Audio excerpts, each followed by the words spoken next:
বর্ষা এলেই সরব হয়ে ওঠে হাওরপাড়ের জনপদ সুনামগঞ্জের মাইজবাড়ি। নদী আর হাওরের এই এলাকায় পানির সঙ্গে একাকার মানুষের জীবন, আর সেই জীবনযাত্রার গুরুত্বপূর্ণ অনুষঙ্গ নৌকা। বাঁশ, কাঠ, রং আর পিচ এসব নিয়েই শুরু হয় নৌকা তৈরির উৎসব। কিশোর থেকে বৃদ্ধ সবারই হাতে আছে কাজ।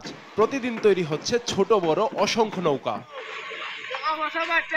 এখানকার অর্ধশতাধিক পরিবার সরাসরি এই পেশার সঙ্গে জড়িত। কেউ কাঠ কাটে, কেউ নকশা করে, কেউ আগুন দিয়ে কাঠ পোড়ায়, কেউ আবার রং করে তৈরি করে জীবিকার বাহন। কারিগররা জানান, সব বালু ও পাথর মহাল বন্ধ থাকায় নৌকার বিক্রি কম। এতে কিছুটা বিপাকে তারা।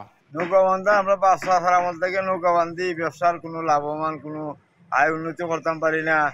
এই টাকা পয়সা আমরা মিল মালিক মিলগ্রস্ত গাছ আনি না, এই টাকা পয়সা ঋণ করতাম পারি না। এই ব্যবসা সরকার থেকে কোনো একটা অনুদান দেয় না।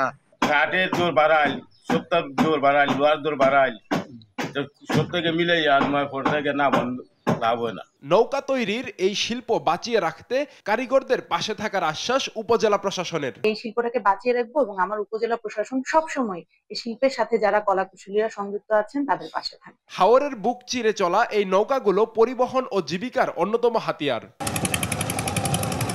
আব্দুল আল মারুফ, নিউজ ডেস্ক, দেশ টিভি।